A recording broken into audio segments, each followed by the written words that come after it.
మొత్తం మన life journey ఒకసారి గనక మనం పరిశీలిస్తే కొన్ని మూమెంట్స్, మెమొరీస్ మాత్రమే జీవితాంతం మనతో మిగిలిపోతాయి. మనిషి ప్రెజెంట్‌లో బతుకుతున్నాడా? పాస్ట్‌లో బతుకుతున్నాడా? ఫ్యూచర్‌లో బతుకుతున్నాడా? ఇదే పెద్ద క్వెషన్. ప్రతి మనిషి కూడా మనం గమనిస్తే ఎయిదర్ పాస్ట్ గురించి ఆలోచిస్తుంటాడు, లేదా ఫ్యూచర్ గురించి ఆలోచిస్తుంటాడు. చాలామంది ఈ రెండిటి మధ్య నలిగిపోతూ ప్రెజెంట్‌ని కోల్పోతున్నారు. లైఫ్ అంటేనే ప్రెజెంట్ మూమెంట్.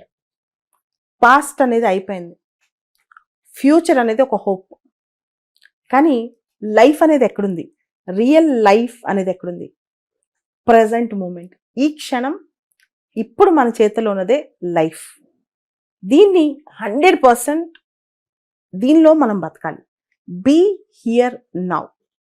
పాస్ట్ అయిపోయింది.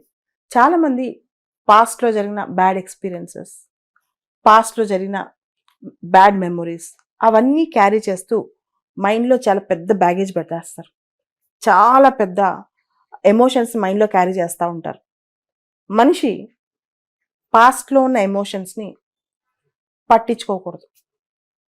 అవి మనకి బిల్డింగ్ బ్లాక్స్ అవ్వాలే కానీ వాటిలో ఉన్న పెయిన్ మనం మనసులో పెట్టుకుని క్యారీ చేస్తూ ఉండకూడదు. దాని నుంచి పాఠం నేర్చుకోవాలి. కానీ పెయిన్ మాత్రం తీసుకోకూడదు.